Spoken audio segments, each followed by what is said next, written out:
Hello friend, welcome to my YouTube channel. आज हम लोग क्लास 9 एनसीईआरटी में एक्सरसाइज 10.2 क्वेश्चन नंबर 6 सॉल्व करेंगे, जो कि इस प्रकार है कि triangle A B C is an isosceles triangle in which A B equal to A C side B A is produced to D such as A D equal to A B see figure show that angle B C D is a right angle.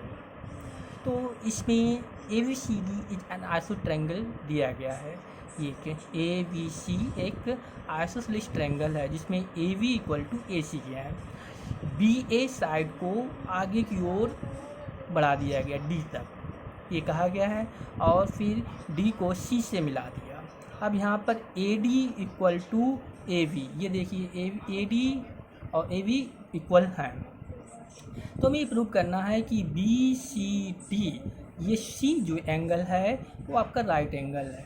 तो start to prove में करना है कि angle B C D is a right angle,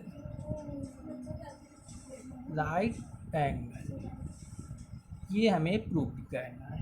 okay, now we start. अब हम लोग prove करेंगे proof. तो इसको मैं बहुत इजी तरीके से आपको समझाना चाह रहा हूँ। समझिए कि A B equal to A सी, ये आपका गिवन दिया हुआ है, A B equal to A सी। तो ये हम राइट कर लेंगे गिवन, ये हमारा गिवन में है। Okay, next A B equal to A D, ये भी दिया है, A B equal to A D, ये भी गिवन में है। तो ए बी इक्वल टू क्या है, A B equal to A D. Okay, ये भी गिवन में है, गिवन। नेक्स्ट, इसको इक्वेशन फर्स्ट और इसको इक्वेशन सेकेंड मान लेते हैं।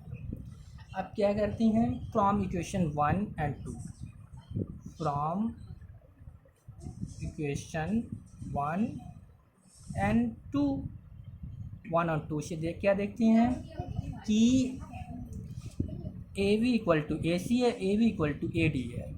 तो इसमें से ए बी दोनों में दिया है, तो हम क्या कर सकते हैं कि ए सी इक्वल टू ए डी हो जाएगा। तो राइट कर सकते हैं ए सी इक्वल टू ए डी हो गया। क्यों? क्योंकि भाई दोनों में ए बी इक्वल है, तो ए डी, ए सी और ए डी भी इक्वल होंगे। ओके, अब नाउ नेक्स्ट आगे, एंगल डी बी सी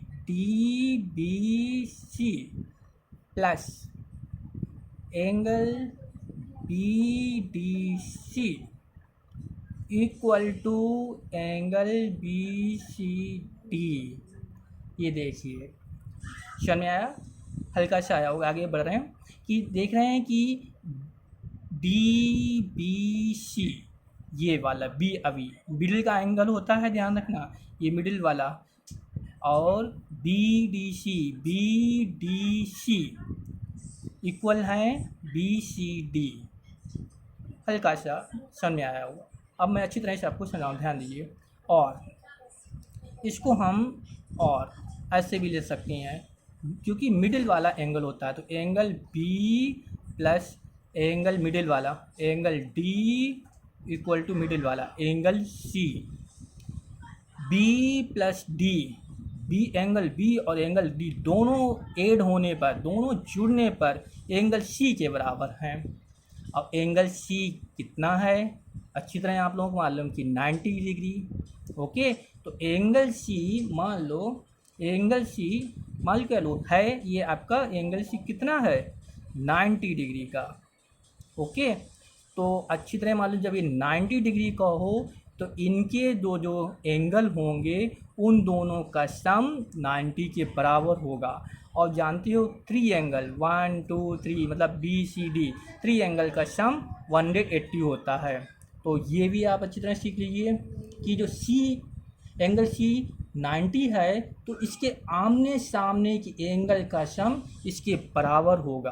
तो आमने सामने एंगल का सम इसके 90 के बराबर होगा। तो ये कितने कितने होंगे, ये हो जाए ये तो एंगल B कितना हो सकता है 45 और एंगल D भी कितना हो सकता है 45।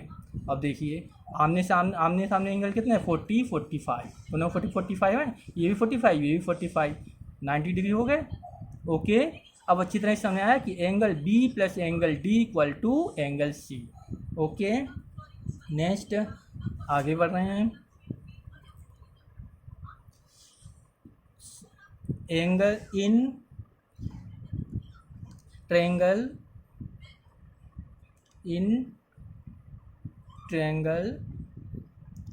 BCD अब BCD में हम बात करेंगे। तो जानती हो कि एंगल B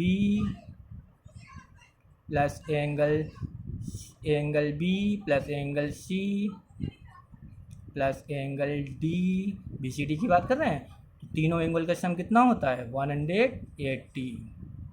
ओके, अब अभी हमने लोगों ने अभी सॉल्व किया है ये इस इक्वेशन को, इस इक्वेशन फर्स्ट सेकेंड, इस इक्वेशन थर्ड इक्वेशन को हमने भी सॉल्व किया थर्ड। अब ध्यान दीजिए B plus D equal to angle C। तो हम इसको ऐसे राइट कर लेंगे angle B plus angle D plus angle C, इसको ऐसे राइट कर लिया तो कोई प्रॉब्लम नहीं। ओके राइट, अब देख रहे हैं क्यों ऐसा राइट किया, क्योंकि B प्लस D लेने के लिए। तो angle B plus angle C किसके बराबर है C के इक्वल है।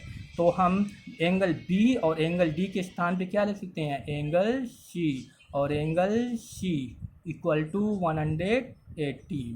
कितना हो गया, जगह नहीं है इधर, कितना हो गया इधर, हम लोग जगह बना ले रहे हैं ध्यान से इस स्लाइड में। तो हो गए two angle C equal to 180। तो angle C equal to 180 upon 2 cancel out, तो एंगल C इक्वल टू 90। और यही हमें प्रूव करना था। क्या कह रहा है वो क्वेश्चन में, देखिए line, show that angle BCD is are right angle. और आप अच्छी तरह जानते हो मिडिल का एंगल ही, मिडिल की सारी एंगल होती है। तो एंगल C कितना है 90, यही हमने प्रूव कर दिया। अब वो कह रहे हैं एंगल BCD प्रूव करो, तो हम इसके ऐसे भी लिख सकती हैं और करके, और angle BCD equal to 90 degree. Okay, यही प्रूव करना था हमें।